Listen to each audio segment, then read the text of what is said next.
Je sais pas si t'es au courant, mais t'as le droit de porter ta voix en ligne sans t'auto-censurer. Mais encore une fois, c'est pas moi qui le dis, c'est le pot de fleurs que j'ai là qui a un message pour toi. Si tu me connais pas, je m'appelle Florent, j'aide les entrepreneurs à porter leur voix en ligne, à communiquer et à connecter avec les personnes qu'ils sont appelés à servir, sans s'auto-censurer, sans se mettre de pression sur les épaules et surtout en ayant la confiance à l'intérieur d'eux-mêmes.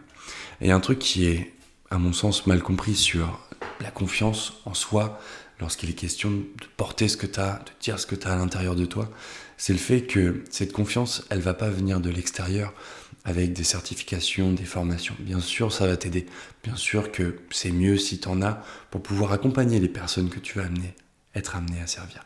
Mais cette confiance, tu la bâtis surtout au quotidien, dans les micro-actions que tu vas faire, dans le fait de porter ta voix au moment d'annoncer ton prix à un potentiel client, dans le fait de ne pas supprimer la petite phrase dans un post qui te permettrait de connecter encore plus avec les gens et qui potentiellement pourrait aussi mettre de côté d'autres personnes. Et cette confiance, ça se cultive un petit peu comme, pas pourquoi j'ai une fleur à côté, comme les fleurs que tu vas arroser une fois par semaine pour les voir fleurir. La confiance, c'est comme une fleur que tu vas venir arroser, nourrir à l'intérieur de toi. Parce qu'il n'y a personne, il n'y a pas de livreur de confiance qui va venir un jour toquer à ta porte et te dire voilà, aujourd'hui tu as suffisamment confiance. Ça va se caractérisé par ces micro-actions que tu vas faire au quotidien. Et je comprends que ce soit dur.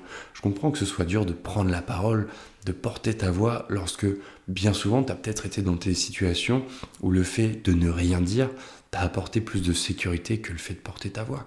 Tu as peut-être essayé de préserver une sorte de paix intérieure ou de paix sociale parce que dans ces moments-là, porter ta voix était plus dangereux ou était perçu comme plus dangereux que dire ce que tu avais à l'intérieur de toi.